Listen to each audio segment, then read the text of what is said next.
Okay, we are now recording. We left off at chapter 5, so now we're on to chapter 6. Or sorry, we left off at chapter 6, so that's where we'll pick up. And everybody, you have your little PDF that you can follow along, correct? I just want to make sure if you do not have the PDF, it is located in the file called Art of Passing the Buck, Volume 1, and it is pinned at the top. So you can go ahead and download that, and we will get started. Okay, wealth retention, tactics of the rich. Before we take you into some of the details of setting up a trust, you should understand some broader concepts about wealth. In this chapter, you will enter into an awesome world of power and get an in-depth look at vested interest and cohesiveness of the elite. This chapter embodies the discussions at the dinner table or with your mentors. If you grew up in a stratum of society where deals and manipulations occur to make political moves. The eternal loop. A properly run trust comes into being, lives, and dies for the beneficiaries. Indeed, the first test of whether an entity is in fact a trust and not a scam of some sort is whether it has at least one real beneficiary. And this beneficiary cannot be the grantor who set up the trust. A viable trust is one which is set up for the benefit of someone other than the grantor. Beneficiaries are the basis of trusts, and for trusts are simply specialized legal vehicles to provide for and care for beneficiaries, and to ensure that not even the marriage partners or anyone else gets the funds or assets. Although in many statutory trusts, the duration may be long enough to liquidate the estate and parcel out the proceeds. As in certain living trusts, it may also renewably run for many generations, as in the private contracts known as the irrevocable common law trusts. To prevent beneficiaries from thwarting long-range plans, the rich discourage any misconduct through the way trusts have been set up. You cause trouble, you are disinherited. This is better known as the no contest clause. Because of an irrevocable trust's ability to hold assets in its name and not in the name of a person who will die, it allows wealth to be retained and passed down the genetic line, progeny. Thus, the legal matter of having beneficiaries allows wealth to be kept generation after generation. The super rich, the dynasty families who run this planet for their private benefit, thanks to generations of intermarriage, and despite amounting to less than 3% of the population, control at least 90% of all the known wealth on Earth. The business of hoarding. Even if you do not think that 3% is a real number, you must remember these super rich families have been hoarding since before William the Conqueror ascended to the English throne in 1066 AD. Railroad leases. Further, great sections of the land in America are still owned by royal families. For example, the railroad leases are part of an intricate network originally set up through the Lewis Case Pazier Trust, a scheme devised by the English crown on behalf of Marie Antoinette's surviving son. Through the railroad network, the mineral and water rights of America are owned. You may remember the leases were in a 10-mile square checkerboard pattern on either side of the railroad lines, prime land where towns would soon flourish. Consider the accumulation of wealth from this scheme alone. The documentation of the assets of the Lewis Case Pazier Trust is found on page 321 of Pandora's Box. They include railway, railroad and related companies, banks and related companies, cotton mills, thread and sewing machine companies, electric and power companies, gold and silver companies, iron and steel and other metals companies, motor vehicle companies, insurance companies, tobacco and related companies, watch companies, land and real estate companies, food and other household goods, and a long list of miscellaneous companies. If this alone does not astound you, then to further convince you, the 1913 report of the Pujo Committee listed in the U.S. 62D Congress, Third Session, House Report Number 1593, Chapter 3. The above list of assets is carefully reported in detail to the Pujo Committee report. This underscores the power of those who have held the riches of this world for thousands of years.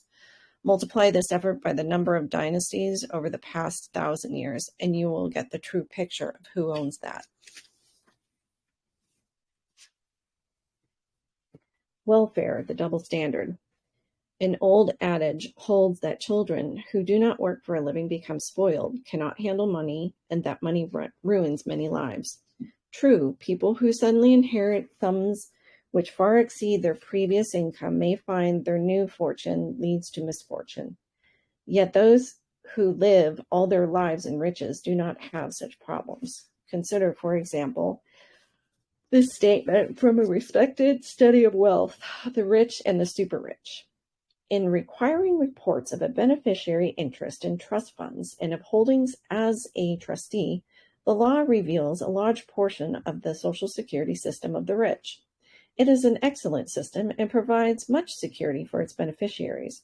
But in considering it, one wonders about the oft-heard thesis of many conservative and ultra-conservative spokesmen and newspapers: the federal Social Security system, the family welfare system, and the trade union system all carry great danger of destroying the characters of the participants. They might, among all things, become mercenary or lazy. The rich themselves very evidently do not believe that being the beneficiaries of huge trust funds has undermined their characters, or that establishing trust funds for their children will distort the children's characters. No case has come to light where the children of the wealthy have been left penniless of their own benefit. All known cases of disinheritance are punitive, where the child have displeased the parents. Why, if drawing benefits without labor from a big trust fund does not destroy the character, will drawing benefits in old age from Social Security or a pension system do so? Why would a true welfare state be injurious of the general public when a private welfare system of trust funds is not apparently injurious to its limited number of beneficiary heirs? If you still believe that giving your children financial support is harmful, you might want to examine how you formed that idea. Was it suggested by indoctrination you received through the mass media, owned and operated by people who have more interest in obtaining your family legacy for themselves than in seeing you pass it on to your heirs? Who are the real welfare recipients? Consider the real welfare state erected and run for the benefit of the rich through such grand enterprises as private banks designed to appear and sound as if they have been conceived for the public good, yet are privately owned, e.g., the Federal Reserve Bank. Agricultural subsidies in the U.S. alone were $15.2 billion in 2002, with most of the benefits inuring to a handful of vertically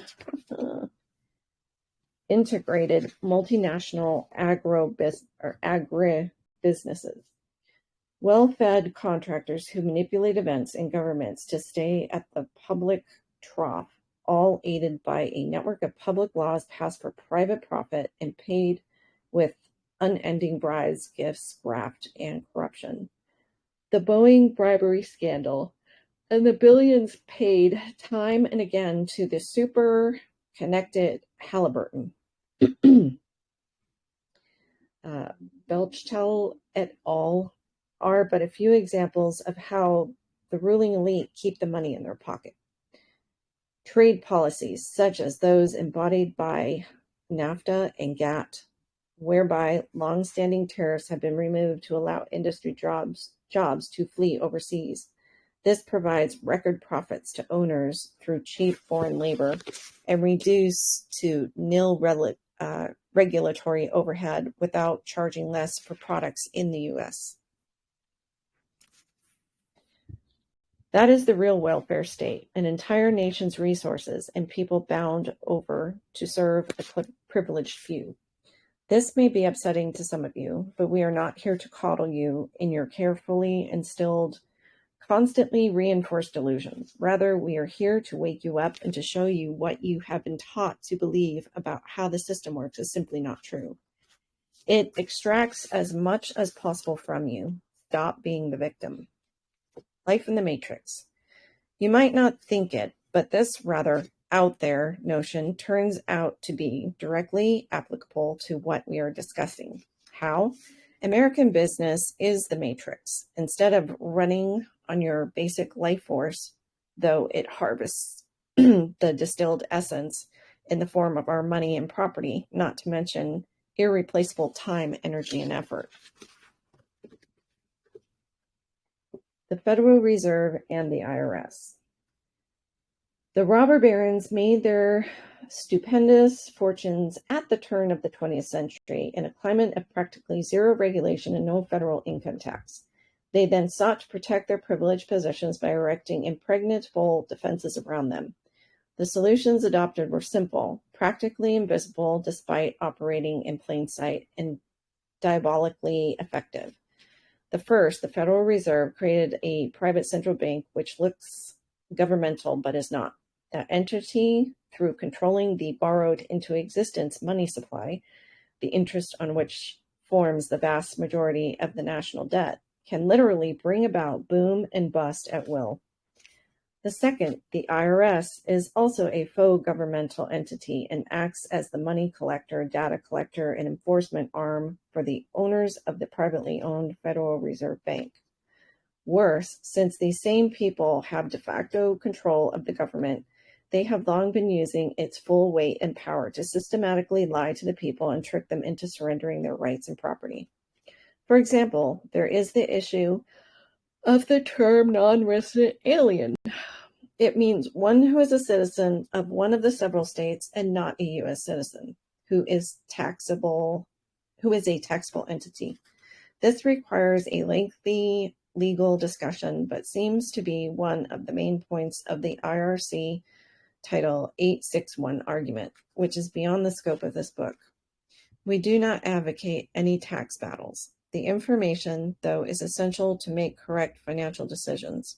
For example, knowing that the planet is run by those heavily invested in oil makes you think twice before heavily investing in free energy. Trying to take on the system needs a deep understanding, and no board of trustees should try it.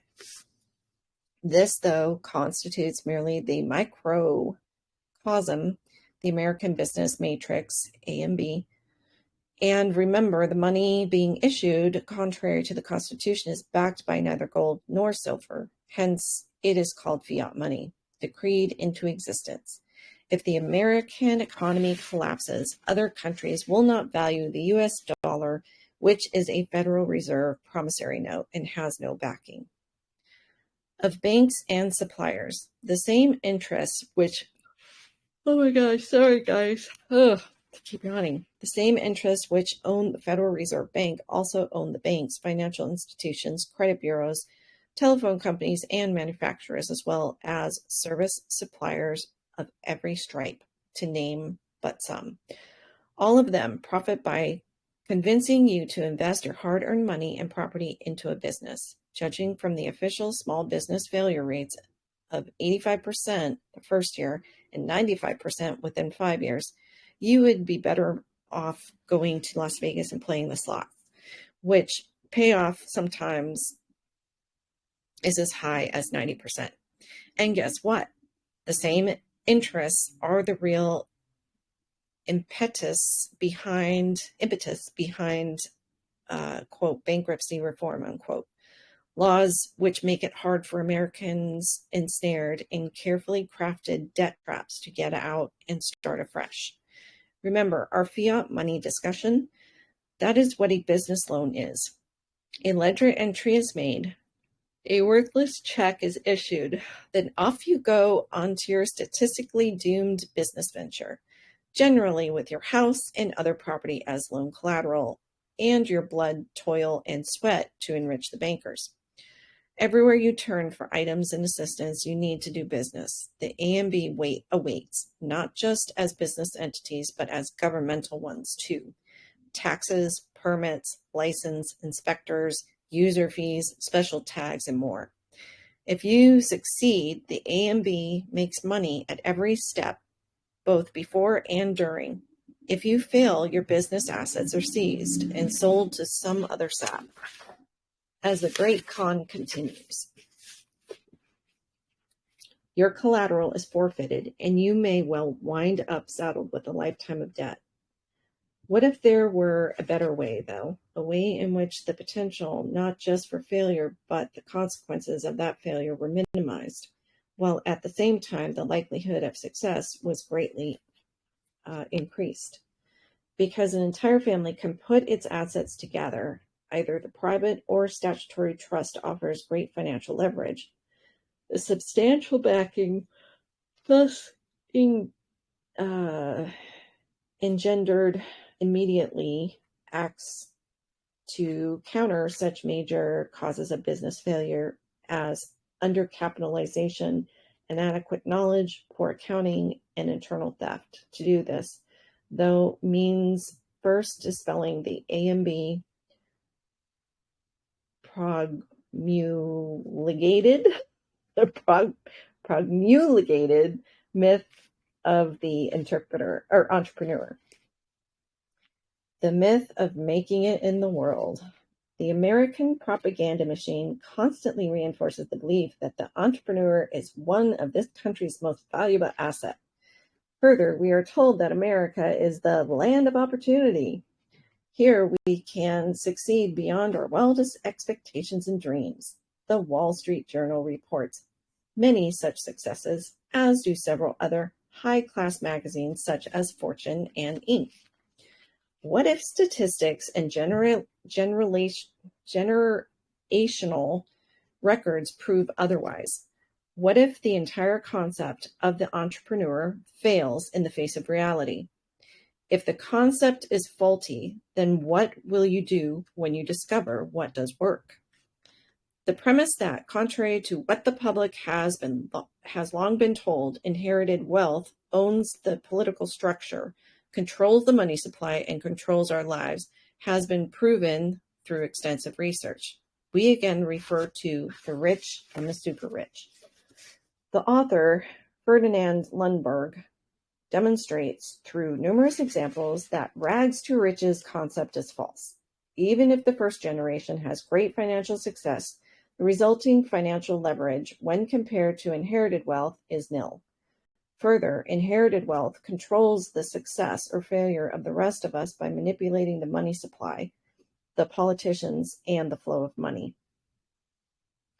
The average person can tilt the odds of success much to his or her favor by being better informed and organized when new ventures are attempted. Through a group endeavor, such as one offered through a trust group, the likelihood of success in business is greatly increased. Why? Because the entrepreneur is no longer working alone. The specific goal of creating assets for beneficiaries changes the emphasis and perspective too. Careful planning and understanding strategic money management require broader-based decisions and a hand-picked board of trustees highly likely to give sound advice. Further, when you operate through a properly structured, irrevocable trust, you gain many astonishing tax advantages. This is one of the great keys to asset multiplication. This is why this book stresses the creation and proper administration of a trust. The powers that rule the world are in trust. We do not expect the first generation to have the financial leverage of the great old money families, but we do expect generations which follow to be in a much better position to have a positive effect on the world. Earlier in this book, we presented the bizarre notion the planetary elite believed they could concentrate even more wealth and power for themselves via successive reincarnations into elite bloodlines. But matters can go to the other way too. Here is a remarkable past life memory of one of our associates. Notice how beautifully it shows the matters we have been discussing, and the money did stay in the trust no matter what he did. Destined to be born in the lap of luxury, the beneficiary of a trust, I took it upon myself to be rebellious. I was one of those children who got the money and did not get the love. Although my father gave me the best, it was not what I needed. And so fast women, booze, and all the forbidden were my preference. Anything to get my father to see me. He was so busy making the money, though, that he apparently did not know how to spend it. In the unspoken reality that often happens between father and son, it seems that he delegated spending to me. I did not have an instruction book or knowledge of his intentions and motive to accumulate wealth, or especially what he expected of me. So I gleefully threw the money to the wind. This only resulted in arguments, neither of us addressing the unvoiced issue of our relationship. How to invest or build a fortune was not my interest. Running from my emotional pain thwarted any attempts to find satisfaction. Off to Harvard I went, getting there through bribery, I am sure, for I never applied myself enough to master the art of anything, except, of course, the fast things, airplanes and cars. Japan invaded China, and I planned to volunteer my talents as a pilot. The thrill-seeker part of me was sure an adventure awaited that would satisfy my need for substantial excitement, a thrill pill to assuage my quest for constant challenge and adventure. Perhaps it was not my path, or maybe I was just too fed up with all the money, as obviously I was not succeeding in getting the attention I desperately needed. Heck, I do not even remember my mother. What did money do to her? I do not even remember my mother. What did money do to her? So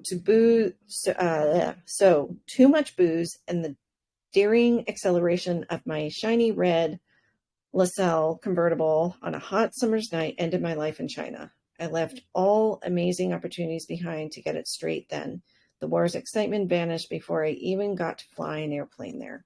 Now I am back in a new life with a different set of circumstances and the memory of my foolishness.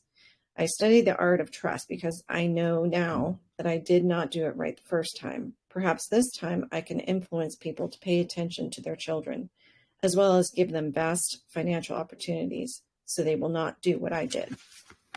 So you might say I am doing time. I got born in the 1940s into a lower middle class family, and my father did not seem to care too much for me. I got to experience what I would have avoided if I had not been so hot-headed. This time I have done my life the hard way. The limits this financial deprivation place on my dreams and ambitions are frustrating, for I would truly like to help the people of the world far more than I am able to do, having been born into near poverty and into a family that was more interested in fighting than succeeding at anything. A true reflection of my own state of mind the last time. So if you think money is bad or you worry about giving too much to your children, that is not the issue. Children need support, and money is only one avenue. I suggest you teach your children leadership skills and to value the people of this world, to help and assist others to succeed and to create job opportunities, as well as all ways possible to expand the potential of our fellow citizens. Encourage and support children's creative endeavors. You never know. You might have a potential Rembrandt or Einstein looking for your help and mentorship. Establishing an end.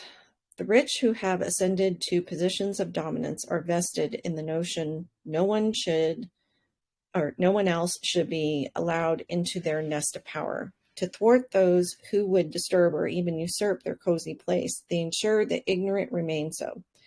Thus, they invented various ways to make it appear to the rest of us they allow inheritance, but they have to put a cap on it. The statutory irrevocable trust permits the transfer of wealth from one generation to the next, but it does not sanction it to accumulate beyond the third or fourth generation. Excerpted from an actual trust inventor in this paragraph, it demonstrates the principle of remoteness of vesting, or the rule against perpetuities. The trust shall expire at 12 noon on the day before the end of the running of 21 years after the death of the last survivor of one of the following: the grantor, the initial trustees, and the children and grandchildren of said parties, which survivor must have been alive on the date of the creation of this trust, unless this trust is sooner terminated in accordance with the provisions of this trust instrument. If this trust is reviewed by a court with respect to the issue of remoteness of vesting, undue duration, or a similar rule, and the applicable law, state law, has shorter requirements than the rule against perpetuities, that a shorter requirement shall be the intent of the grantor. Working 9 to 5. The rich encourage a strong work ethic, and we concur that work is good, especially the experience of working with others to learn new skills. Here again, though, is another myth. While we are kept working, those with the time are designing our greater enslavement.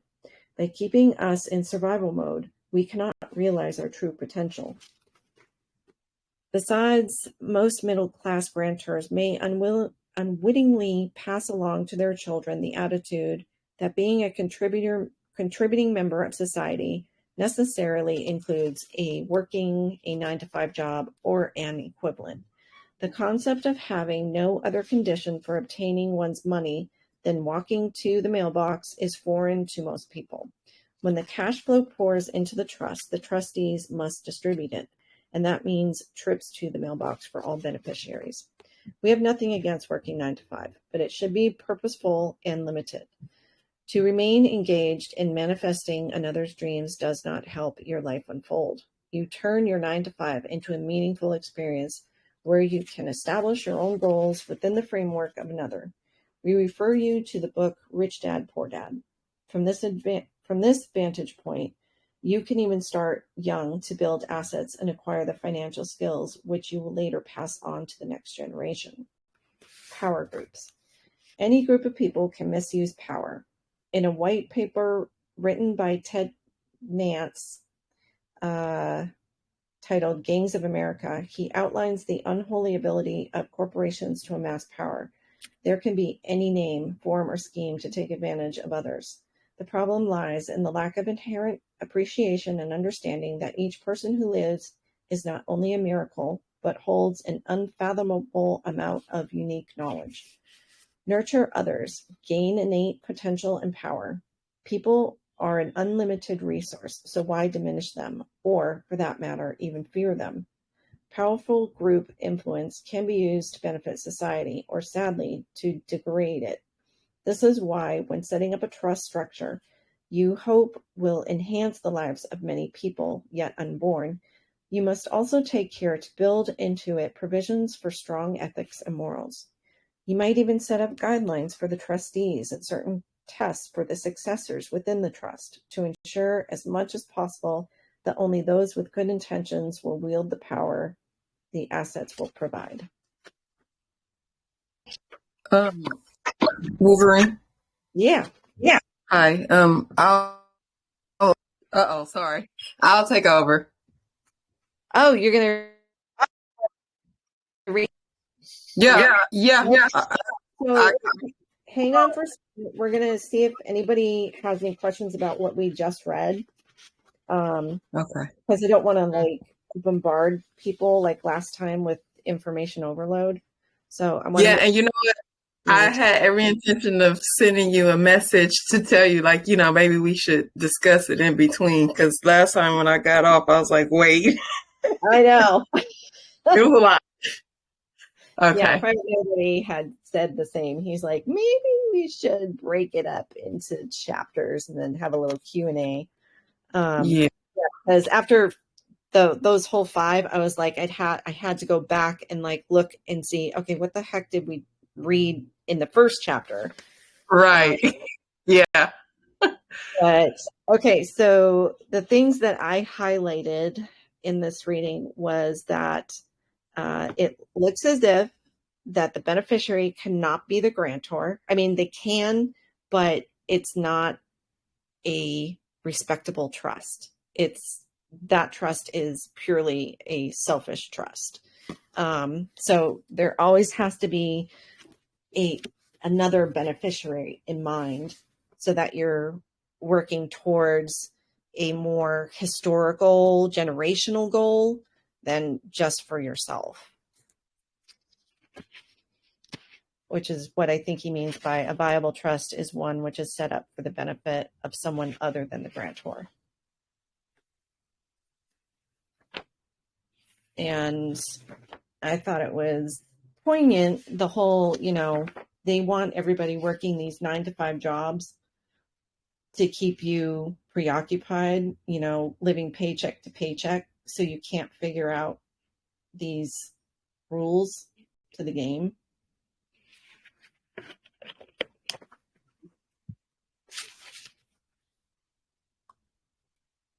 Anybody else have anything they want to add?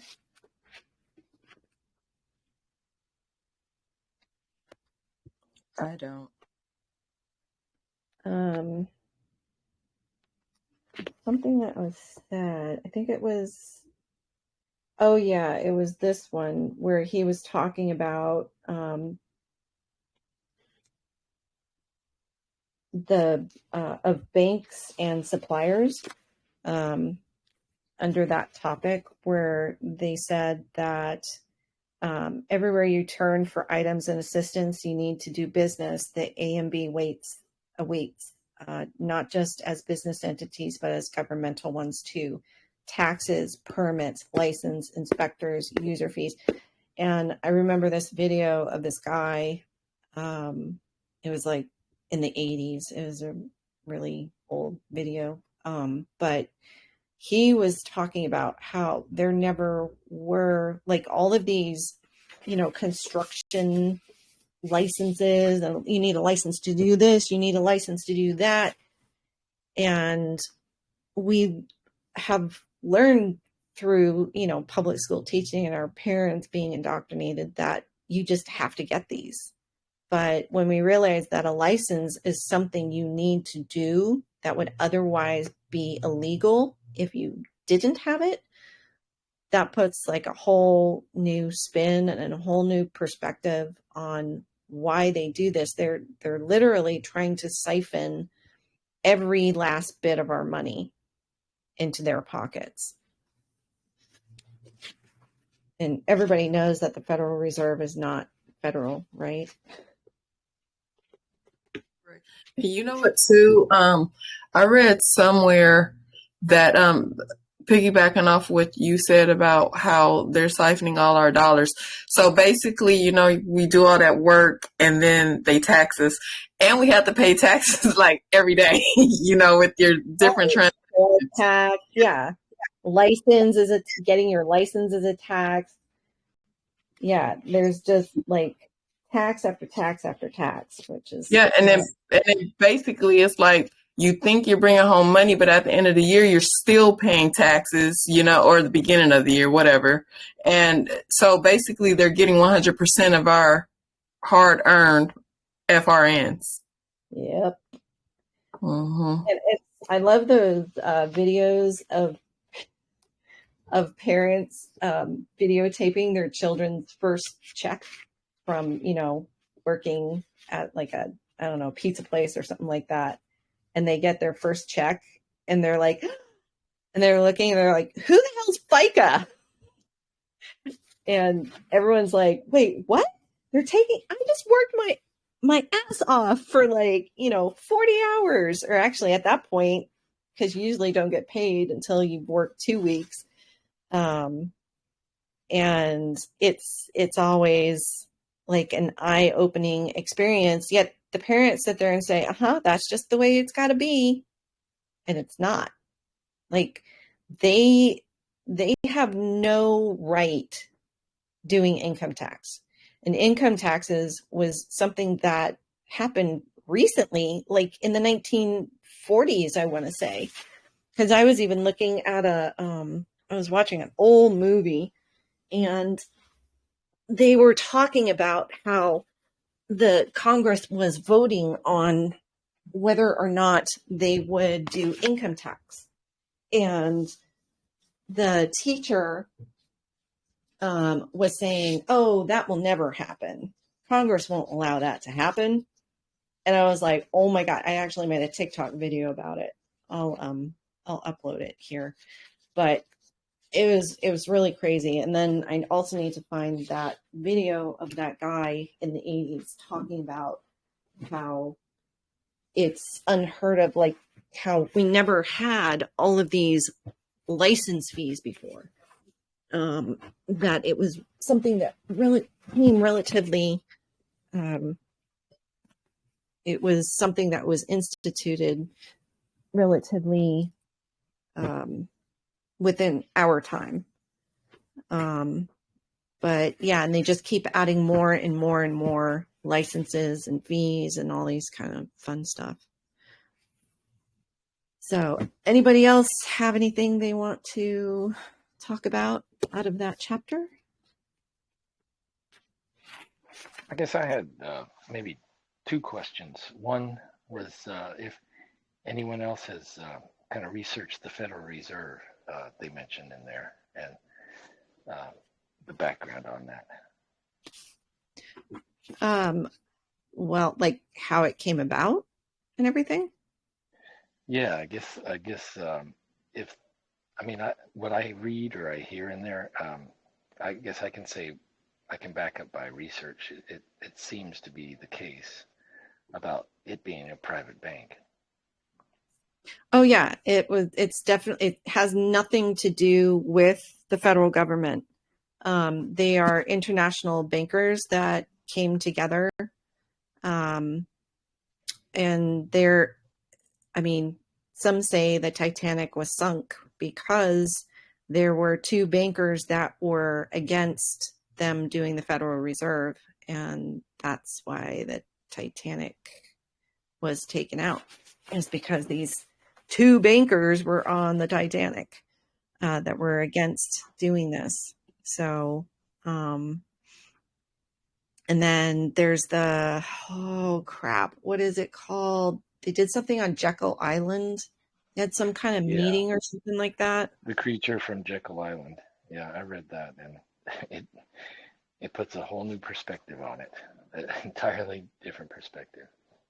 Yeah, and I kind of did my own research regarding like just how we got into the mess that we're in right now with regards to the birth certificate, the Social Security card, how civil rights came about, which was basically staged to look as though it was giving rights to Negro slaves when it was really enslaving all of us, whites, blacks, Chinese, everybody alike.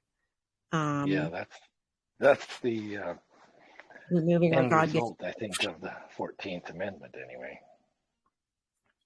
Yeah, it came after the 14th. It's, where did I put it?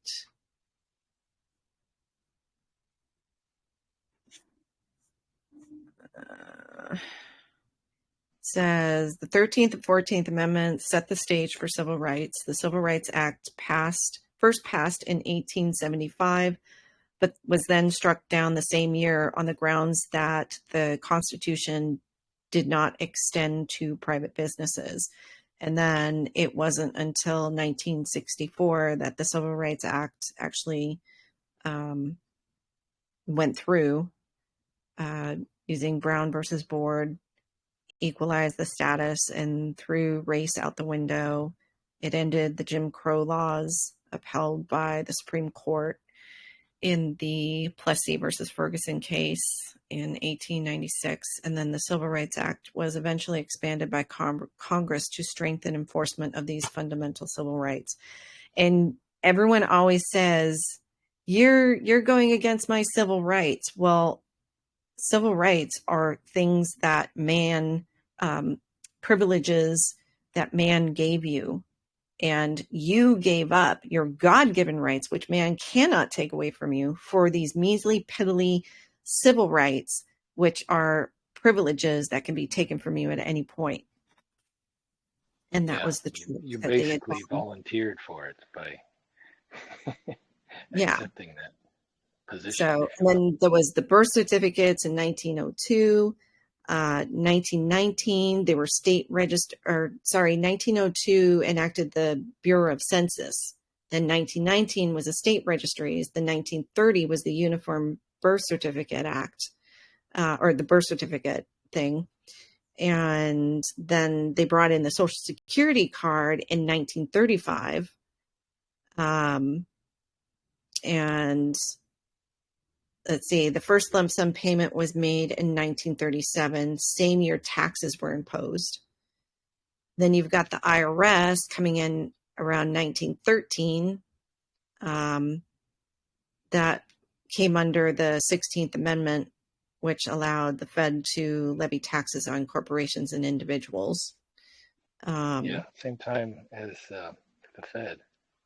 Yeah, it like all this bad stuff started happening right in the 1930s. It's like the worst decade in American history. It's when all this stuff started happening. Out of curiosity, where are you pulling that timeline from? Oh, these are my own notes that I did. Your notes, okay, yeah. Yeah, I can put them up for you guys. I had done this a long time ago, like 2 years ago. So I was wanting to go through them and just correct them, because a lot of this stuff, I was under the impression that I came into this whole thing thinking that citizenship was kind of the key. But as I started researching more and more, I started realizing, no, citizenship is just one key. There's like multiple locks around us. And I knew that the birth certificate and the social had something to do with it. So then I started looking into that. And that's when like this whole Pandora's box opened with the 13th Amendment, having like, we've had 3 13th Amendments. And the first one was about, you can't have a title and be in Congress. But that had passed. It had been printed, and then they destroyed the prints, or they thought they destroyed all the prints, but they didn't. There were still a couple hundred prints out there. And then it was around Lincoln's time that they redid the 13th Amendment.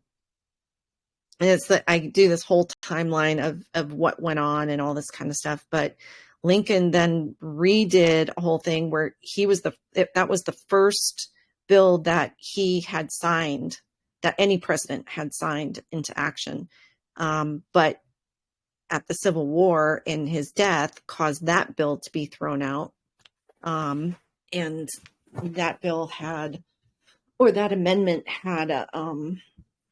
had to do with basically stating that the federal government will not come and overlord over the states, because he wanted to stop the war.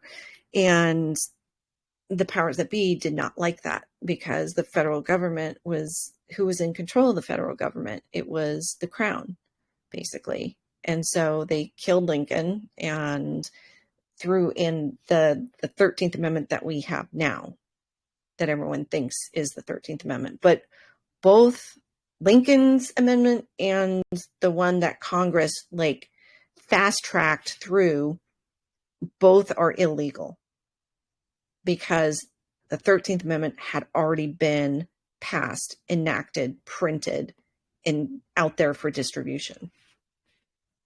But they made things disappear, and it just so happened that the War of 1812 where they burned down the Library of Congress, right when this act was put into, right when this amendment was passed and everything, and then all of a sudden, oh, we can't find the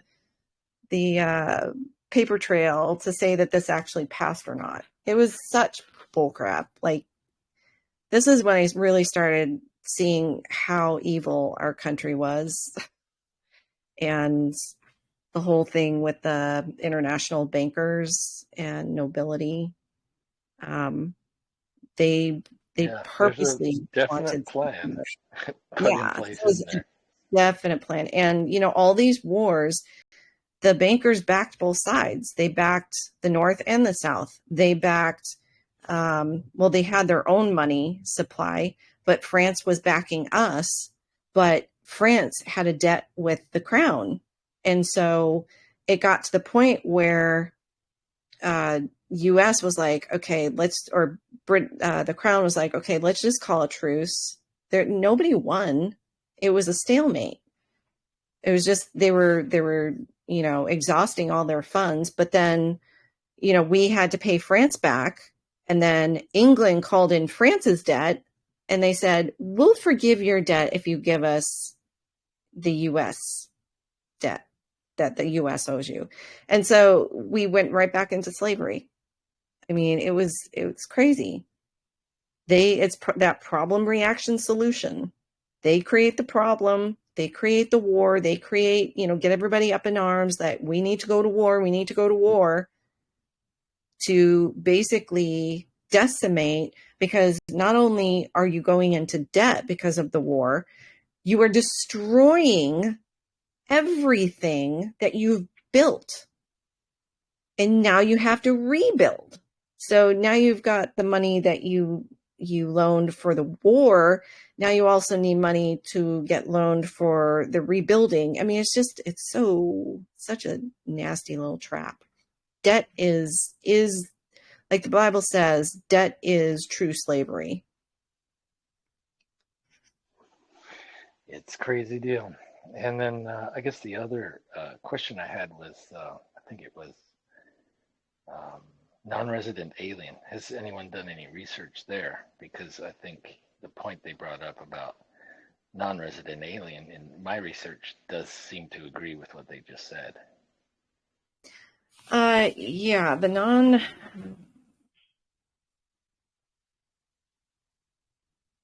where is it? Because they're saying basically you're outside of the 10 square miles of DC, so you're non-resident, and then you're an alien for the U.S. because the U.S. is in the 10 square miles. So if you can be in the state, you're outside of the U.S. But if you submit to the 14th Amendment, then you're both a citizen of the state and the U.S. How that can be is the big question, I guess. Yeah, it was the one that actually we were trying when I was hyper focused on citizenship stuff was I'm trying to find it, non-citizen national.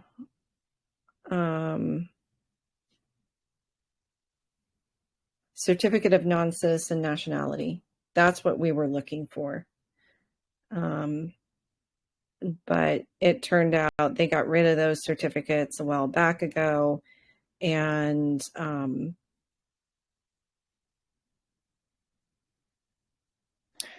guess I'm saying that I think if you're not living in the 10 square miles of DC, then you're basically non-resident alien. Yeah, it says the term alien means tax. The term alien means any person who is not a citizen or national of the United States. And oh, does it include national? Okay. I guess it could get technical. Yeah, it's not a citizen or national of the United States. So, and even this national business means owing permanent allegiance to a state. Unfortunately, when you look it up under the UCC, the word state is underlined and it takes you straight back to DC, even though it's a small s state, and there's a big difference between a large S and small s, but they still link it back to District of Columbia. Yeah, at least Cornell does. If you wouldn't have that, what would you have? Exactly. And it says 871B and 877B 26 CFR 1.1-1 constitutional taxes for nationals. One is expatriation, which is a state citizen moving to some other country, or read internet description, Frank Birschbar versus Union Pacific Railroad Company, which is a non-resident alien. I don't know what that means. I'd have to look into why I wrote that down for some reason, but I think they also mentioned that as well. Not So it mistaken. sounds like there was a case that was there was definitely defining non-resident alien. Yeah. I'd be interested in that case number, but I've not heard that before. Well, I can give you the description, and then you can look it up on Google Scholar or something. Okay. And I'll put it in here, paste. All right. Yeah, that's the two items I had. All right.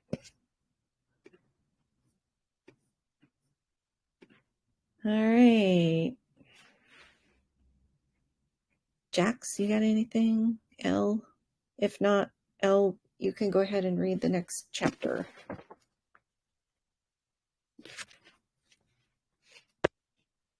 All right. Okay.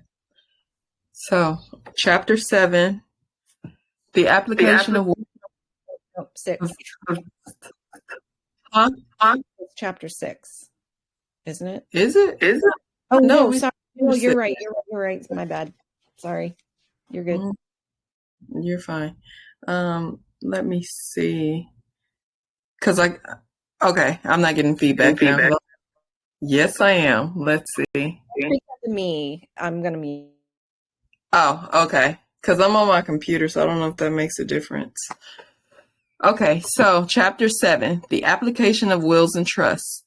Even though the previous chapters have given the broad strokes of wealth and the philosophy of riches, we now want to bring you back to chapter 1, where lack of foresight caused great grief.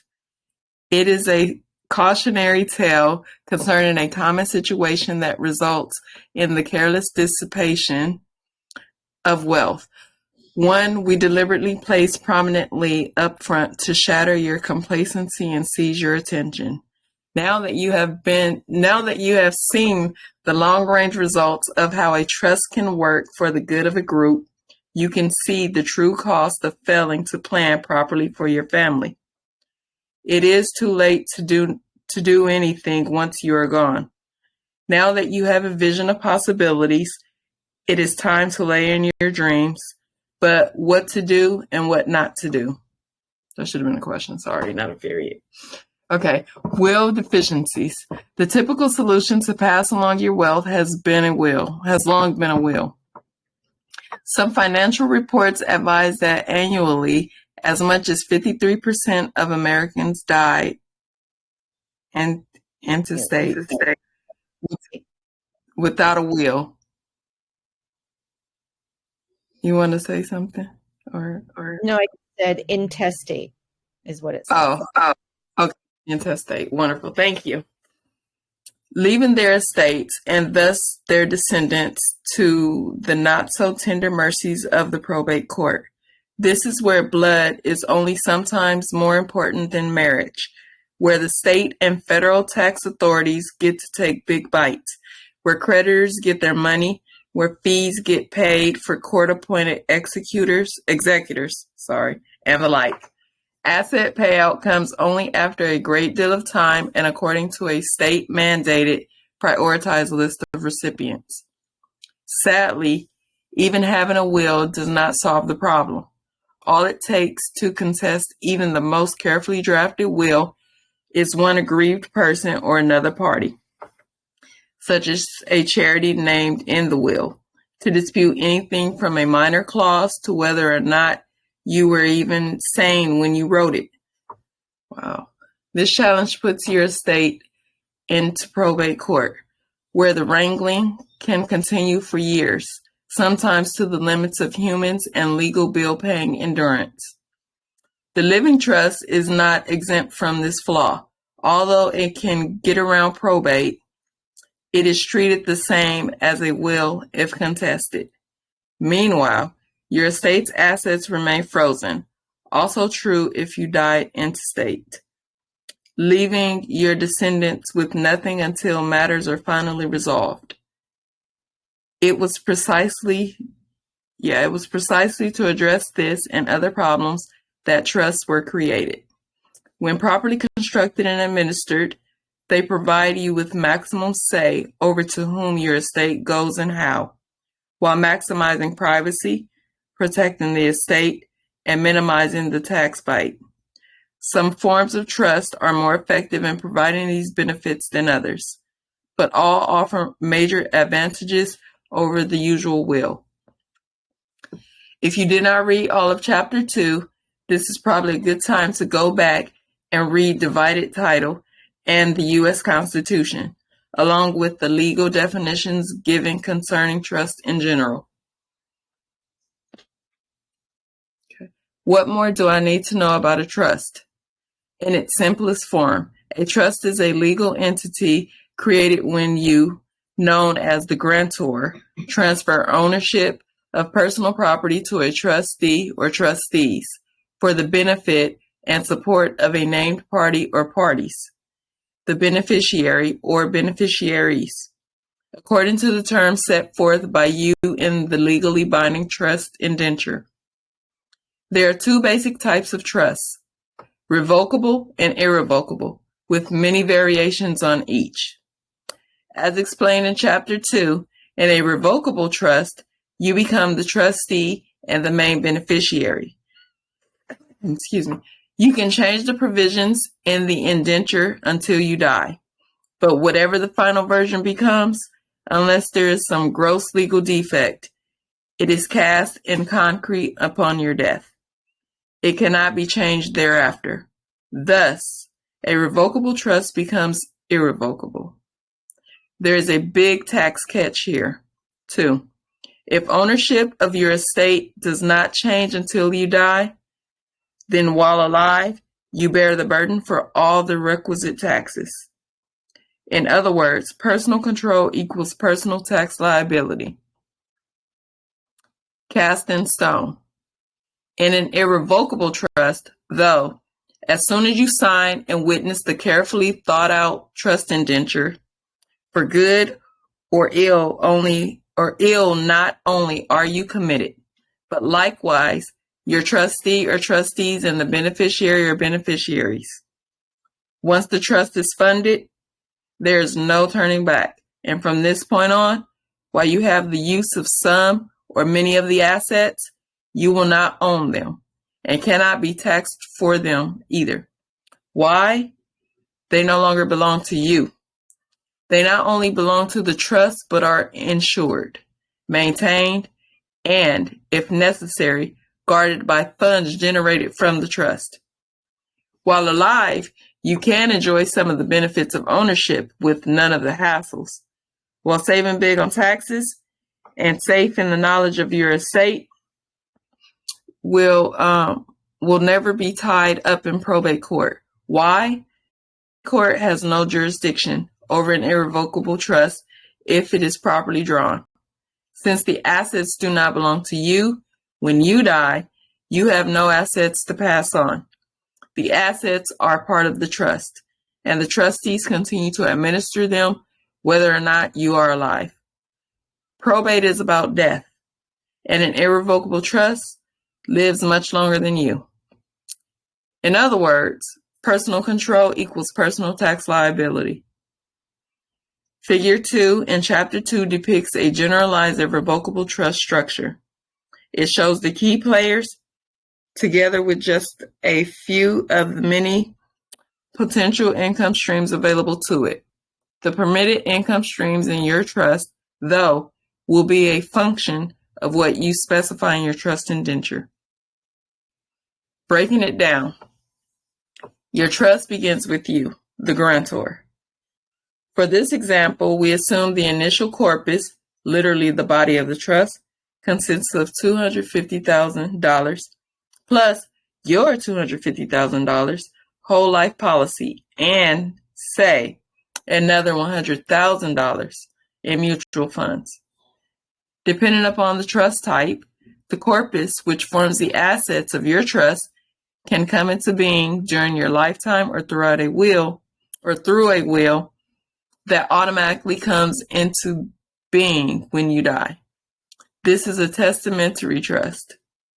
Either way, the trustees administer the corpus and must increase the value of the trust, follow the terms of your trust indenture, determine investments, where to put trust money and or assets to generate revenue, administer distribution, how much of the profits can be shared with beneficiaries, properly handle accounting to retain enough funds to cover expected administration expenses, keep enough funds to increase investments, meet and converse with the beneficiaries to ensure their needs are met in accordance with your wishes. This emphasis on generating revenue from investments is no accident. Diligent trustees are all about growing the corpus. The more the trust makes, the more they make. Trustees, with the exception of the grantor, who usually acts as a trustee of a revocable trust, are paid a fiduciary fee based on a percentage of distribution. Through receiving a fiduciary fee, a trustee makes money if the trust makes money. If the trust loses money, the trustee receives either no money or much less money. The idea is to motivate the trustee to bring in a sufficient cash flow for the beneficiaries. There are many issues, though, about what is considered acceptable risk and what trustees should and should not do. These are addressed in the probate code. This body of case law can be an excuse for trustees to be fearful to take risk. Recently, laws were passed to encourage trustees to increase the value of the trust for the beneficiaries. There are private trust contracts that can encourage trustees to take greater risk, but those will be handled later in this book. Remember, your trust indenture must be written to provide not just your trustees, but their successors with clear-cut guidance on A, your intent, and B, what are and are not acceptable investments. It may seem a little spooky, but in a sense, you eventually reach a point where you speak from the grave to those entrusted with caring for those dear to you and advancing the causes you cared about during your lifetime. Thank you. You're welcome. Okay, anybody have anything in regards to what Elle just read?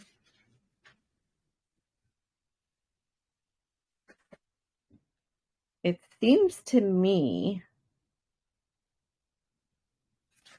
that you need a lot of money to build a trust. I agree. For it to be beneficial to everybody, because your trustees, I mean, first you got to get really good trustees that know how to invest money. And then you need enough to distribute to the beneficiaries. I mean, that's a lot of money. Trust indenture must be written. And you got to be like smart too, because you got to know if you want this trust to last into generations, you got to like think ahead and know how to write it.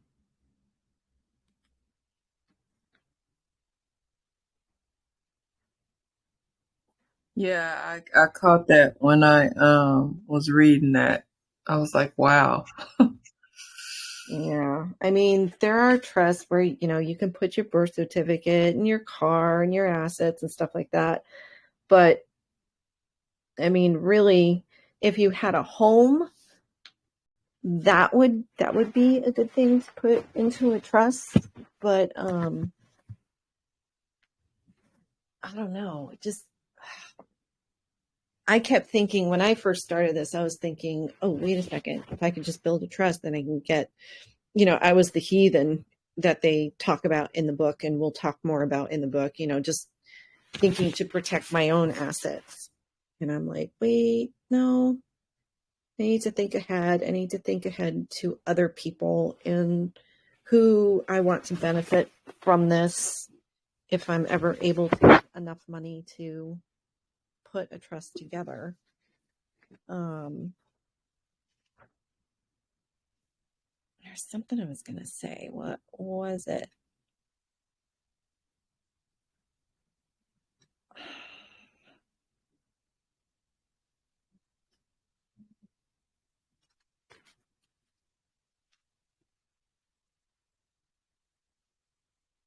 Oh, yeah. And it seems to me, at least in my situation, it seemed like a hopeless cause because of the fact that they're telling you, unless you already have a trust in place that has been through generation after generation, and you have to know the, you know, the richest of the richest to be able to make good decisions, get advice, get mentorship and stuff. I'm like, I know nobody. I like, I barely have any money to start out with.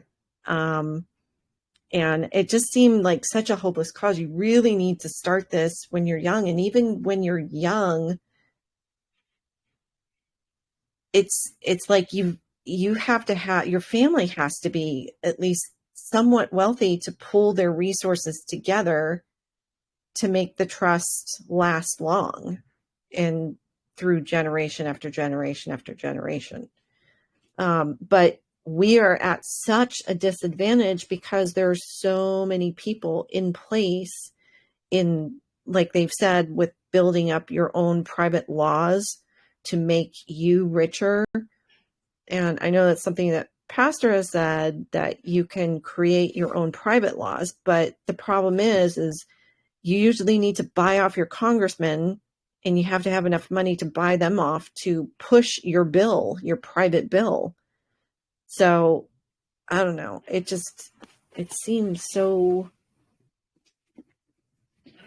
hopeless. Like they've got us in these 9-to-5 jobs where we're wasting all of our time. We're not able to learn the advantages of how to expand your wealth.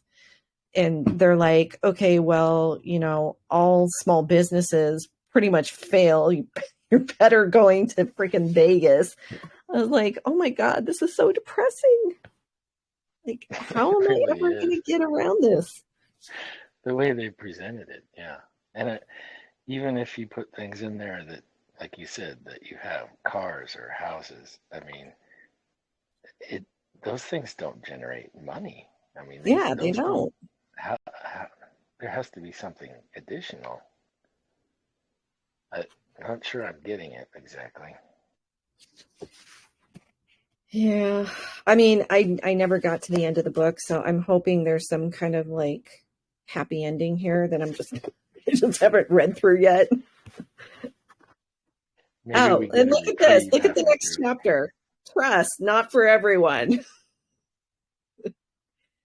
So, okay, maybe I'll go ahead and read 8 unless someone else besides Elle wants to read.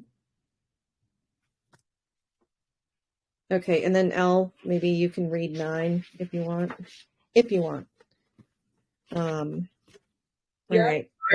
But are we gonna have time? Because it's I 7:40. don't know. Well, I mean, we're going to go until 8:30. 8:30 my time. So we have another hour since I started so freaking late. My bad for doing that. Yeah, I could read 9. Okay. If we get to that point. All right. Chapter 8, Trust, Not for Everyone. So you may be looking for answers because you are involved or embroiled in the issue of inheritance as a beneficiary or a grantor. If you are thinking of setting up a trust, this chapter defines qualifications with the emphasis on who should not put assets into a trust. If you are a beneficiary, you will learn some of the I know this word, intricacies. I can't say it. Anyways, you guys know what I mean. In setting up a legacy for future generations. Granted, the chapter title is provocative, but it nicely carries a key idea that as marvelous as trust may be for some, certain trusts or certain types of trust may be ill-advised, harmful to, or even illegal for others. The more complex and legally demanding the trust type chosen, the greater and more serious the funding restrictions and administration protocols. The irrevocable trust is by far the most demanding and restrictive, but in such rigors lie benefits attainable nowhere else. Often managed by lawyers, CPAs, or other professionals, the irrevocable statutory trust is compatible with current financial methodologies. If not managed by those licensed, then the trustee may be an untrained family member who relies heavily on legal counsel. There also may be a court-appointed trustee. The irrevocable statutory trust is different from a private trust. At this point, we distinguish between the two. Oh, good. The irrevocable statutory trust comes in many different forms. The Appendix B for a list. Among legal professionals who specialize in trusts, the various kinds listed are complex and involve sophisticated expertise. This book will not go into detail on each of the applications listed, as it is in your best interest to speak with a trust professional. At this point, we simply want you to understand the irrevocable common law trust is the most fully realized form of trust when set up correctly. Further, until about 100 years ago, it was about the most common trust used. We use it as a background and a point of comparison. Later in the book, we discuss the irrevocable common law trust in detail because we feel that all other types of trusts evolved from this one. Once you understand this original, ancient, and sophisticated trust, you can more easily decide how to arrange your affairs. The following applies mostly to irrevocable trust and especially to common law trust. When not to get a trust. Just about everyone is eligible to getting a living trust. Managed by the grantor, who becomes the trustee, you can put funds from any source into the bank account. After all, you are taxed on all the income that comes in your name, so the source needs only be legal. Not everyone needs to have an irrevocable trust, and few are qualified. We will spend a significant amount of time throughout this book explaining the advantages of a trust, but sometimes an individual's circumstances or capacity is not conducive to putting funds into an irrevocable trust. This is because funds coming into the trust must only be under the control of the trustees. The following conditions compromise the trustees or create a complex tax position. Some of the hindering reasons include government wages, IRAs, W-2 wages, some retirement funds, professional licenses, doubters, excessive greed, and criminally minded. Government wages. Government wages cannot be assigned to an irrevocable trust because when you have a contract with the government, you receive proceeds from the government.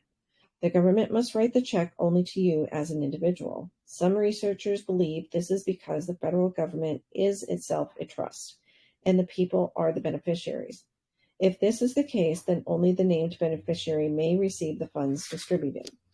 The correct way to put assets into a trust is by filling out proper assignment documents, and the entity, business, corp, partnership, which pays the funds, recognizes the assignment and writes the check per the assignment. The government does not acknowledge any such assignment. Also, the trust is not the individual entitled to the funds. This is because the government taxes in funds, and if the funds by assignment go to another entity, it is not likely to be taxed. It at the same steep rate as for an individual. Usually, one of the significant motivators to assign assets to a third party is to reduce taxation and to protect against lawsuits. If the government wrote a check to you for any benefits, this also cannot be assigned to an irrevocable trust. Independent and private contracts. Sometimes people have independent contracts with the government. Even these independent contracts cannot be rewritten and assigned into another entity. For example, Peter, a friend of yours, is an independent contractor. He repairs military Hummers. He then decides to get an irrevocable trust. Peter goes to the person with whom he created the contract and asks to renegotiate it to put it under a different name, the name of the trust. The government does not recognize this change, especially if the same person is doing the same work.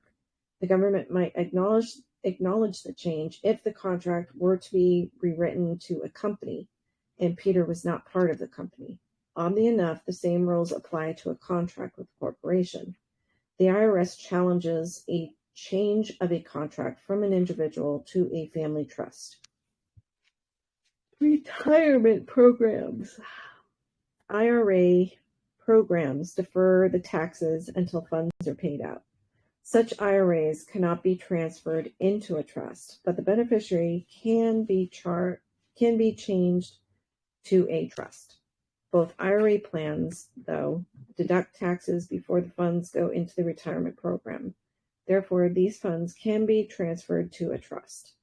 Some private retirement programs are trusts themselves and cannot transfer funds to another trust unless the program has survivor benefits. This means if the main beneficiary dies and benefits accrued to him, the benefits may go to his heirs or to a named trust. W-2 wages. The employer deducts taxes from the employee and reports them on Form W-2. These wages cannot be assigned to an irrevocable trust. The employer pays taxes linked to a Social Security number. What the employee does with the funds is up to him or her. These funds can be received into a revocable trust, but not an irrevocable trust. An irrevocable trust must produce its own funds, and the trustees need to be solely in control of these funds. If the grantor of the trust puts his or her wages into the trust, then the grantor remains in control. The trust's status changes from irrevocable to revocable, and the grantor becomes responsible for all the taxes in the trust. The proper way to arrange funds into an irrevocable trust is if, for example, Mary, a school teacher, wants to put money into a trust. She assigns her stock portfolio to the trust. But assigning the stock portfolio, that the profits go directly from the stock account now owned by the trust into the trust checking account. Mary has no control over the money. Thus, she is not taxed. If Mary does not have an investment account, but still wants to start a trust, she can use her paycheck to invest into various opportunities, even offering a 10% APR loan to a friend. The friend then pays the trust. For an irrevocable trust to be independent and properly legally positioned, the grantor cannot control the trustees. Because of this, there is no advantage to putting W-2 wages directly into the trust. Professional licenses. Doctors, dentists, CPAs, and lawyers in some states can only work through corporations, LLCs, or partnerships. This particular ruling applies to California. When you use a corporation, you owe taxes to the state, and sometimes there is double taxation. When licensed professionals work through a trust, the beneficiaries pay the tax, often at a much lower bracket. Professionals can get a corporation, though, and a trust can own some corporate stock. Disorganized and confused? Sometimes unorganized people want to get an irrevocable common law trust. Unfortunately, the disorganization and continual loss of significant paperwork arise after the trust is set up. Although this is a workable condition, these people must learn to become more organized because they work with a group of people who share a common goal. The chaos caused unsettles the entire group.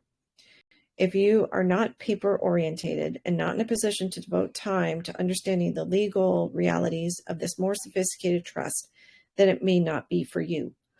Although you may want to give funds to a trust and walk away, not be involved, then this arrangement works to your advantage. Poverty. People who live hand to mouth and do not have any savings are not candidates for any trust. Though contrary to popular opinion, you do not need to be wealthy. Those who are mostly without reserves and assets, though, make incredible beneficiaries, and they have great need and usually have gratitude, which those born to kinder circumstances may not have. The responsibility of privacy.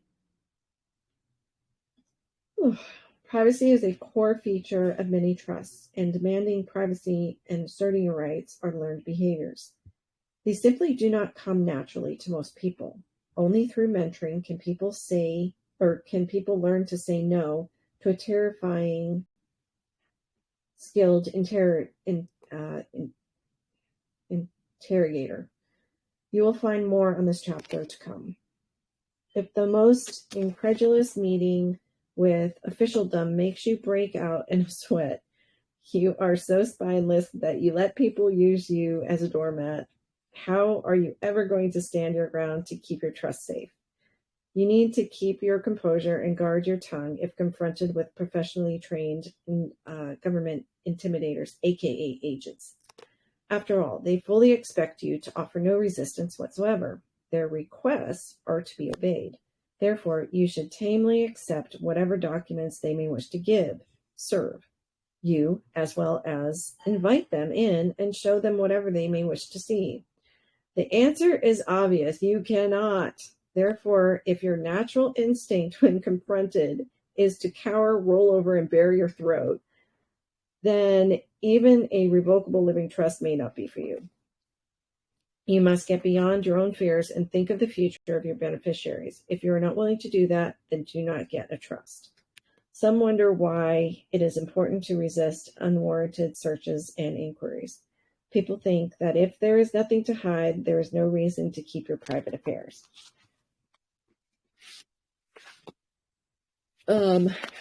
Pretend for a moment you are 15 years old and your father rifled through your bedroom while you were out on a date. Even if you had nothing to hide, this is a violation of your person, your space, and displays a lack of trust. It is insulting and degrading. Your own paperwork can be used against you. Endless questioning can wear you down in an attempt to explain any little thing. Anyone associated with you now may become a target. If there is no evidence of criminal conduct, there is no reason to subject yourself to invasion of strangers. Trained in trickery, agents can make you feel guilty, even if you have done nothing wrong. Why subject yourself to it? Make them get a search warrant. If they do not have enough evidence to convince a judge, then they have nowhere to go. They must leave you alone or continue to harass in hopes you surrender some morsel. Of course, that leads to another morsel. Privacy is a major issue. From individuals to partnerships, corporations, and trusts, all privacy issues are sacred only if you know how to stop illegal inquiries. Stopping illegal inquiries requires individuals and business officers to know their rights. People who do not know them have none. There is only one way to stop an illegal search and seizure. You must have enough knowledge to gain the confidence to say no. As assets collect in a trust, privacy becomes more of a major issue. What others do not know you have, they cannot covet. Those people who live in fear of the IRS and are afraid to step forward to take responsibility should not be trustees. Trusting strangers and being open about your personal affairs leaves you vulnerable to government officials and scam artists alike. both count on your misplaced trust and openness to make their tasks easier. Identity theft is a big problem. People have begun to get religion on protecting passwords, account numbers, and the like. This makes opportunities tougher on the con artists and grifters of the world. But how many people know, A, they can protect their privacy when, say, the IRS comes calling, or B, what specific actions to take when so confronted? Taking these last two stands needs education, training, and plain old guts. It is possible to avoid surrendering significant information that can be damaging to you. Your resistance prevents others from being dragged into the muck and mire of accusations. Doubters and skeptics. These are people who are indoctrinated to accept the idea of a will or living trust. When presented with a more sophisticated trust, they are not interested in listening to the advantages of the irrevocable trust, whether statutory or common law. Their own fears of surrendering power or assets to others immediately cause them to panic and warn you of all the evils of the world. They usually do not have enough information to make a rational judgment about the subject and believe that all trusts are bogus. Sorry. Sometimes there is great fear they will get in trouble if they get involved into a trust group. They do not believe the advantages, and some believe it is just a trick. Some trick, since the rich created the game. Should you happen to be one of these doubters, you will need to either educate yourself or forget about having an irrevocable trust. The white man's disease. This particular issue does not apply to a living trust when the grantor becomes the trustee. In considering an irrevocable trust, though, we may find difficulties because our social upbringing. Many are free to rely on and trust one another. Often, people are not in a social position where they have enough friends to be able to create a trust. This is what we call the white man's disease, as opposed to ancient tribal social support. This disease is rampant throughout society, the inability to trust others and make deep, long-lasting, committed friendships. Because of this, many people cannot find a trustee, someone whom they feel they can trust.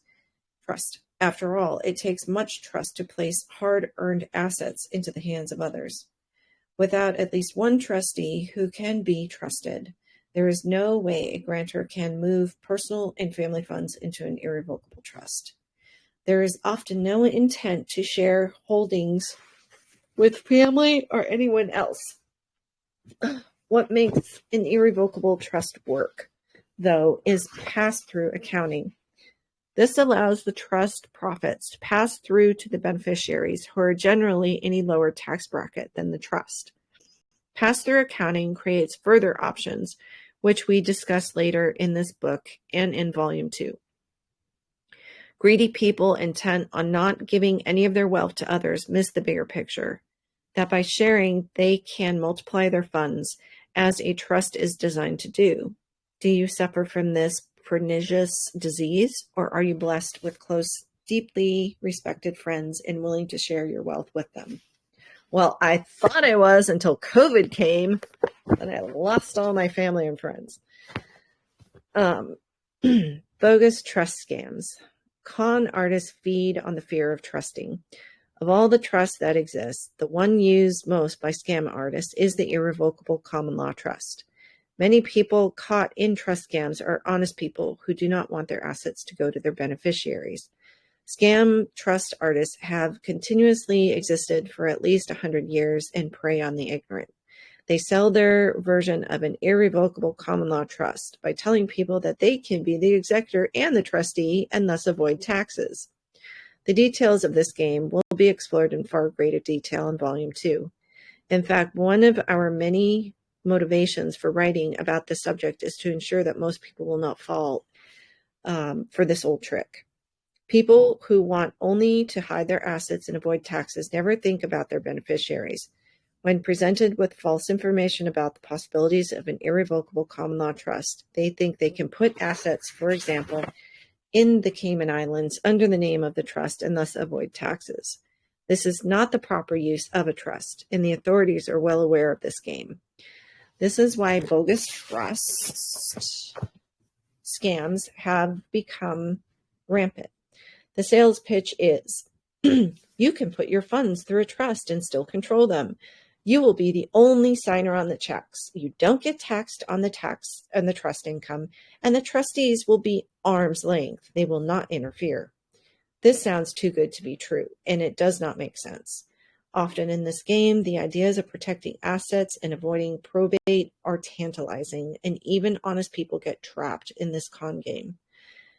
These trust scam participants know nothing of pass-through accounting or passing assets to their beneficiaries or other trusts. Others knowingly try to scam the IRS via improperly constructed trusts and suffer accordingly. I hope I'm not making you guys yawn every time I yawn. A trust is a sacred document. It is used to make wealth for a group of people and to share material goods. A true tribal opportunity. A trust can benefit many. When a grantor wants to have total control over all the funds, the government is happy to give such an arrangement its blessing. That trust is called a grantor trust, and the person who sets it up pays taxes on the income of the trust. In an irrevocable trust, though, the person who sets it up properly is never taxed on the income trust. Using various techniques which benefit the entire group or tribe, the income is processed through the trust. Those people who amassed assets for generations and centuries knows how to set up their own empire to benefit their prodigy. Both the irrevocable statutory trust and the irrevocable common law trust are set up under these long-term methods and procedures. Tax issues. Just because funds are offshore does not mean a U.S. citizen does not owe taxes. When funds come offshore, taxes may be due. Anyone who tells you otherwise is lying to you. Check with tax professionals about correct rates. We recommend trusts be set up only for the beneficiaries. To set up a trust for the tax benefits is a demonstration of short-sightedness and shows a lack of appreciation for the true intent of a trust. For those who are interested in tax information about trusts, we refer you to the book titled The Trust Bible. Criminals. The criminally minded are not interested in managing this trust format because it is based on shared profits. Those who use the common law trust for illegal purposes are short-sighted and usually of the emotional maturity of a 2-year-old who only wants his or her own stuff. It's mine. Spouses. Married people need to separate joint property before it is put into an irrevocable trust. Since community property law supersedes an irrevocable trust agreement. If the spouse will not surrender assets, there can be no legal transfer into a trust. In a living trust, it is common for both the husband and wife to become the grantors, and there is no need to have a separation of joint property. In some marriages, the husband or wife may be more passive, expecting the other to handle the finances. Even if your spouse signs any documents in blind trust, this is not one of those times when the signature should be gained without full conscious consent. Also, if one of the members of a marriage is dominated by parents, or there are other outside influences impending on the marriage, it may not be a good idea to continue. There are times where the wealthy parents will oppose any effort for one of their children to put assets into a trust. The lawyers get rich, the marriage is torn apart, and the new trustees start their jobs embattled. Also, children can be horrified to discover their assets now belong to a board of trustees or to a trustee. These reactions by close family members can last for years. Thus, it is best to tell those affected about the change before assets are transferred. Only clear, concise content with the support of family allows the smooth transition of assets into an irrevocable trust of any type. Okay. Did you guys get a lot out of that one?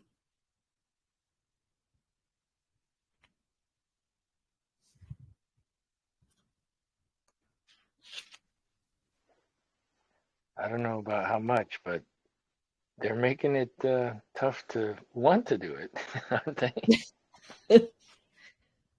Well, I know, like when I was starting out, everybody was saying, do a trust, do a trust. Then you would not your stuff isn't going to be taxed and you can enjoy it. And I was hearing exactly what they say these bogus trust scams The scammers, talk yeah. about. Yeah. So, I mean, my biggest concern is how to find someone that is trustworthy. And yeah. whatnot. Yeah. I mean, that takes a lot, I think. No, it really does. And you can have more than one trust. Like, I think you can, I like the idea of a tribe trust, you know, getting people that are like-minded, to pull their assets together to build a trust, is probably the best way to do this. Like I said, like I thought I had a lot of people that I trusted until, I wasn't buying the COVID narrative. And then I was trying to explain it to everybody else and they thought I was cuckoo crazy and like totally cut ties with me. And so it's like, it's sketchy because like, what if there's a disagreement with the trustee? Like that can cause a lot of problems. And now I know why, like these secret society members like built their secret society and like do like they come together with equally minded evilness to increase their wealth. And I mean, that's how the elites did it. And so it's really hard to get a group of people that will come together for good. That's hard to find. It seems like it. And they even said you could buy one, or I thought pay for it, but I don't know. How do you even trust them? It seems like they should come with, and a mentor. I mean, they were talking earlier about a mentor. I mean, well, the a lot of grantor, things to collect. yeah, the grantor, the one who starts the trust really needs to like think it through. And there's where mentorship would come into play. Like even just calling up people in these businesses that deal with trust or banking or whatever, and just having a conversation with them and ask them questions.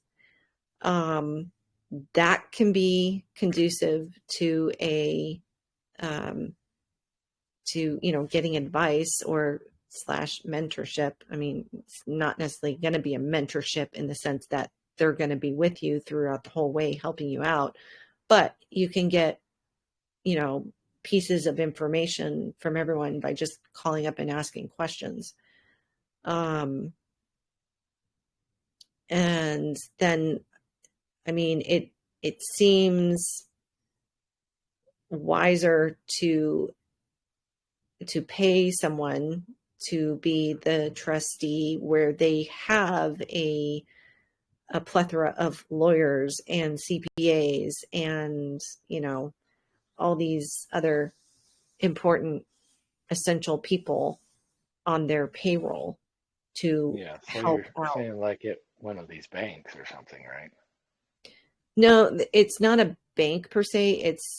They are trustees. Like I believe like you can, specialty yeah, company, there's corporation. specialty trustee people. Yeah, And it's usually lawyers that put this together because they're all about the contract and whatnot and guiding you.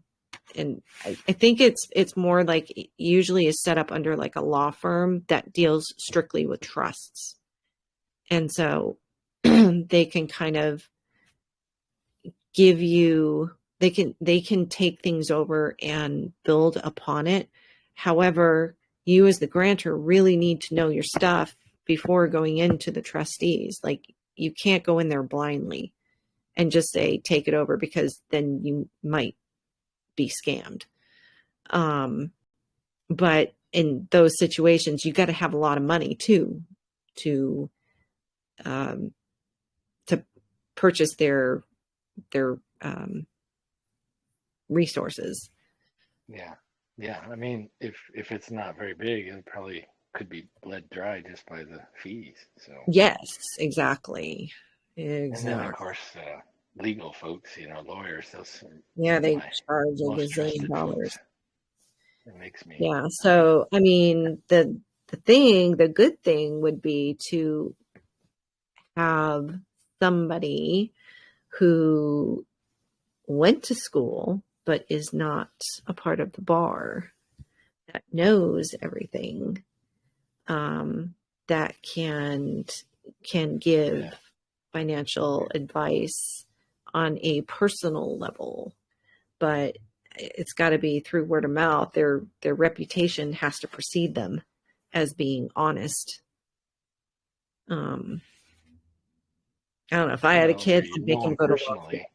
Yeah, I guess. Yeah, Yeah, you're not taking the yeah, bar, but you're going to law school and you're learning everything, and then you're coming back and you're teaching me. yeah. If everything we think about the bar is true, then probably Yeah, exclude that. Oh my gosh. exactly. It's quite a nut to crack here, I tell you. Wow. Yeah.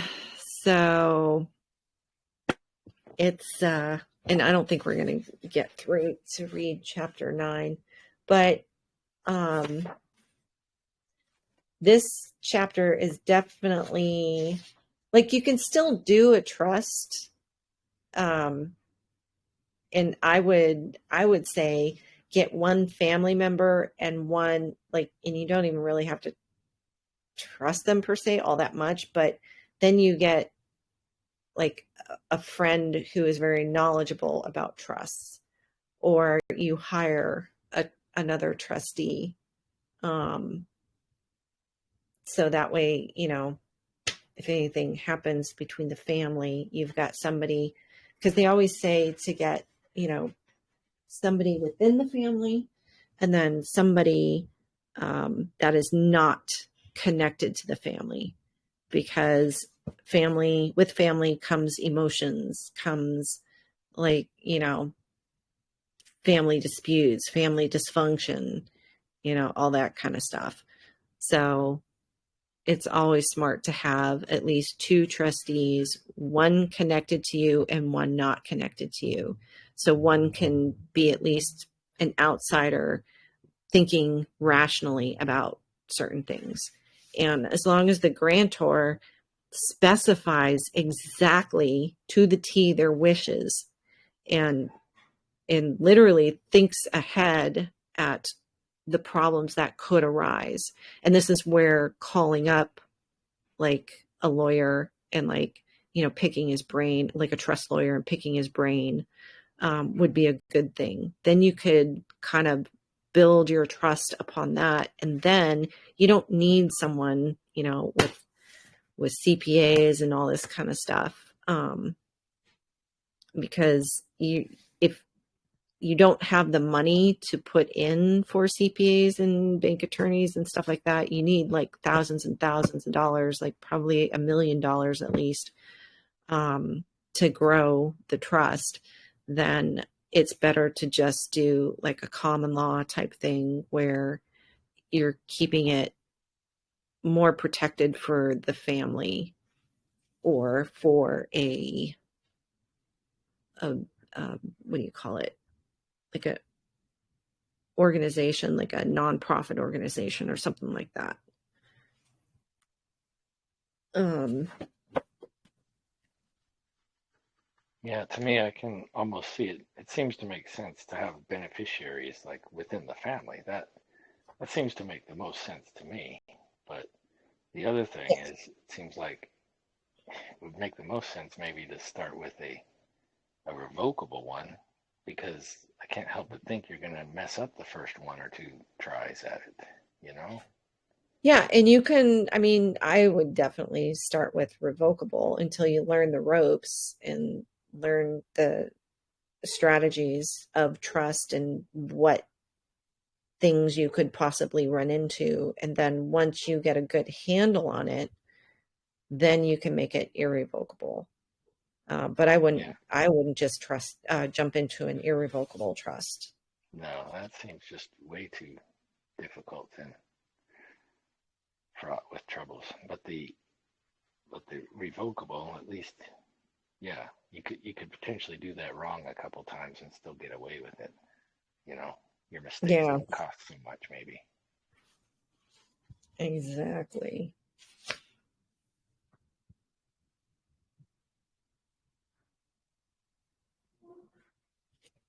Yeah, because they say not everyone needs to have an irrevocable trust and few are qualified. So revocable would be the way to go. It's not necessarily going to keep you out of tax liability per se,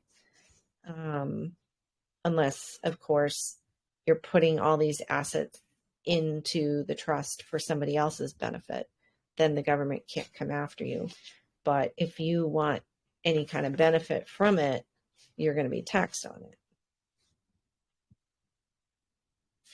And oh my gosh, they just talked about W-2 income. Again, the 9 to 5, making it harder almost, it seems. Isn't that what they just said? They said the W-2 income is. Well, I think they were they were stating that, because people are like, I don't want income taxes taken out, so I'll just have my employer send my check directly into the trust, and that way it won't be taxed. Well, it doesn't work that way. There are other ways for your income tax not to be taxed, but you have to have, as the book says, balls to be able to keep them from access. I mean, you've got to be able to stand on your square and say, these are the reasons why you have no control over, like you don't have the ability to take money out of my paycheck because of A, B, and C. But it's not smart to put your check, like your paycheck, into a trust, because you lose access to that. So unless you are making money that you don't need, there's no reason to put that money into a trust. It's not going to protect it as most people believe it will, because you're going to need those funds to live off of. Yeah, reading it again here, it says they can't go into irrevocable trust, but they can be assigned to revocable. Yeah. Yeah. So the revocable opens you up a little bit more, but like you were saying, for the purposes of, if it's new to you, keeping it revocable is a good thing until you really understand it backwards and forwards. Yeah, my thought going into this was expecting to crash and burn once or twice with a hopefully revocable. You can correct course. Yeah.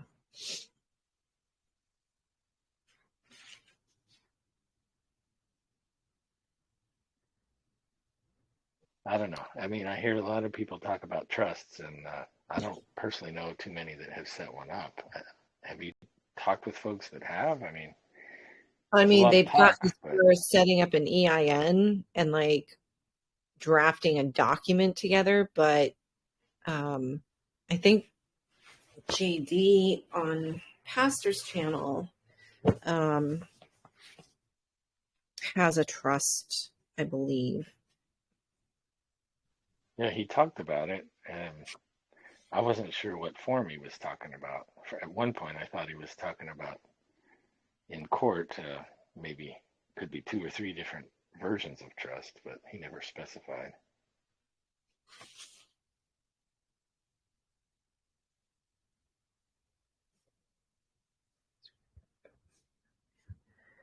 Oddly enough, same rules apply to contract. We've definitely got a lot to learn. How about that? Yeah, and I mean, I would not pass judgment until like the whole book is read and understood. And I hear volume 2 is like way advanced, which is why I'm kind of glad I'm rereading this book over again.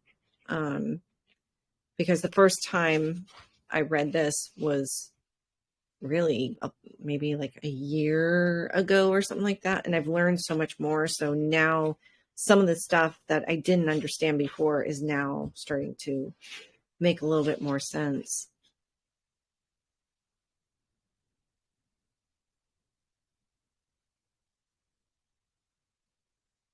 But yeah, you just have to know that whatever you're putting into this trust is not necessarily for you. It's for other people. Yeah, which is why I'm saying it seems like that would make the most sense for family. I mean, again, passing Yeah, down through generations, you would think it makes perfect sense. exactly. Or like the book said, if you can find a group of people that, want to get together and I don't know, get a plot of land and, live on their own and Wasn't Fearless Floyd doing that or something? Did I pick? I thought I picked that up.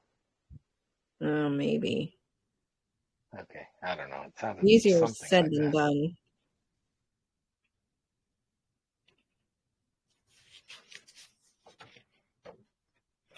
But again, I mean, it can't be like 10 grand or so, can it? I mean, you know what I'm Uh, saying? You can't have 10 people contribute to one project, can you? 10 grantors or, multiple? uh, I wait. Well, let's look back at his what is it? Tribal stuff.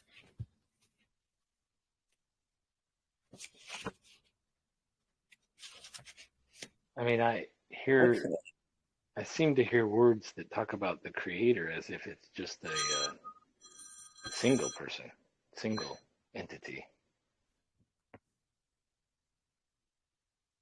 All right. So a trust is a sacred document is used to make wealth for a group of people to share material goods, a true tribal opportunity.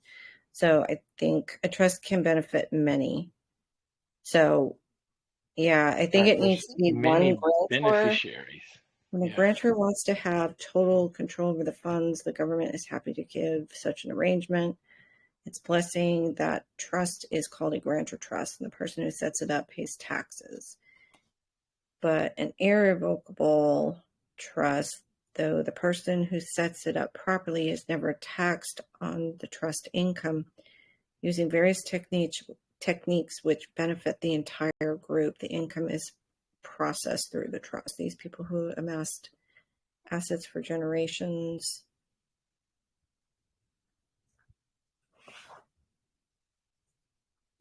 I I think I don't know. I wish Private Nobody was here to explain this, but I want to say, like, yeah, there's technically one grantor, but multiple people can can help out to build the assets, can contribute.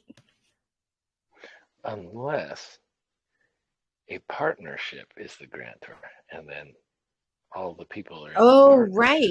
maybe, right? Like the church can be the trust. The church can put together the trust.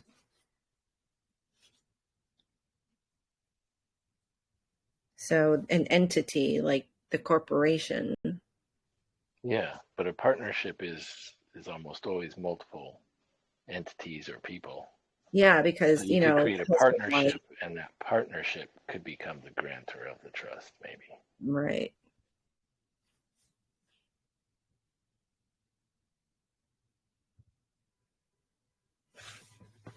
Lots of learning. Lots left. Interesting. Yes. So we got up to chapter 9.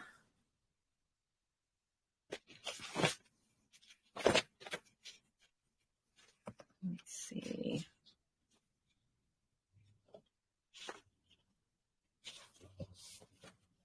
So we only got 3 chapters done, but that's okay. This at least has us talking about what we read a little bit more. Correct. And you know what? I guess it's not really about the quantity. It's more about the quality. Because now we're like, right. Because last week on Friday, it was like, wait, what? That was a lot. You know what I mean? Yeah, I think that's going to be one that everyone's going to have to go back and listen to like another time or a couple times. Yeah, because there was a lot of like definitions, but not definitions. You know what I mean? Like grantor, trustee. So yeah, it's making sure we understand what we're reading is very important. And that's the main thing. You know what I mean? Because this is some very heavy stuff that we're reading. And then too, we have to unlearn what we've learned, you know what I mean? And reprogram ourselves. So that's the key, is really like understanding what we are reading here. Yeah, and then just the learning how we've been duped by so many things. It's so sometimes it's good, but you go through like a grieving process. I don't know about you, but I did. Like when you start learning all lies, you're just like, and I'm still doing it, yeah. You're like, what? No, that's just wrong. And then you go through like the 7 stages of what is it, death or something, of anger and sadness. Yeah. And then finally you're like, screw it, I'm not a victim. Right, you put on your big girl panties and you move the right way. Yeah, after I went into the corner and cried like a little girl.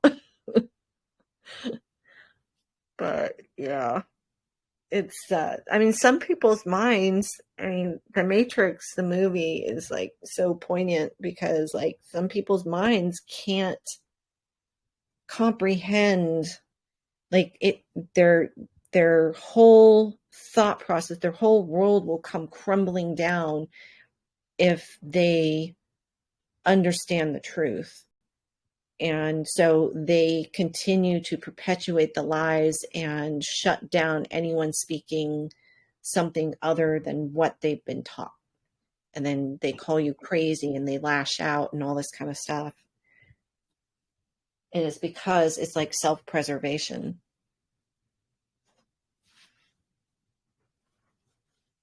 Or people just like check out like after a while of learning this stuff and realizing how duped we've been. They're just like, I don't care. I want to go back and take the blue pill. I don't want the red pill. Yeah, you're Cypher. You become Cypher, who was back in. Yeah, that just movie make me forget everything I used to know. It's crazy.